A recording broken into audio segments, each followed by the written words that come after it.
जरा video वेखियो, video वेख के मैनू दस्सियो कैसी लगी वीडियो।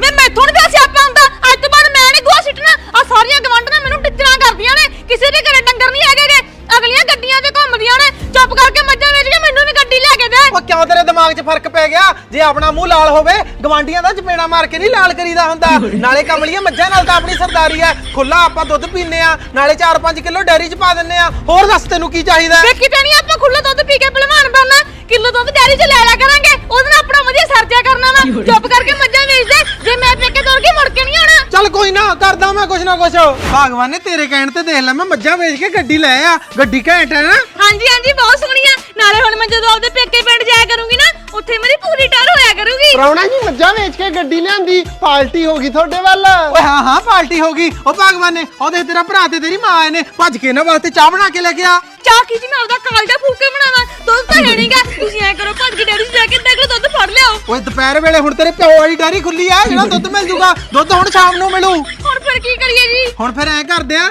ਮੱਝਾਂ ਵੇਚ ਕੇ ਆਪਾਂ ਗੱਡੀ ਤਾਂ ਲੈ ਲਈ ਹੁਣ ਫਿਰ ਗੱਡੀ ਨੂੰ ਝੋ ਲੈਣੇ ਆ। ਮੇਰੇ ਸਾਲੇ ਦੀ ਮੈਂ ਮੱਝਾਂ ਨਾਲ ਸਰਦਾਰ ਹੁੰਦਾ ਸੀ ਸਰਦਾਰ ਹੁਣ ਤੂੰ ਮੈਨੂੰ ਮੰਗਤਾ ਬਣਾਤਾ ਮੰਗਤਾ ਡੈਰੀਆਂ 'ਚ ਓਏ ਮੈਂ ਅੱਧਾ ਕਿਲੋ ਦੁੱਧ ਮੰਗਦਾ ਫਿਰਦਾ ਓਏ।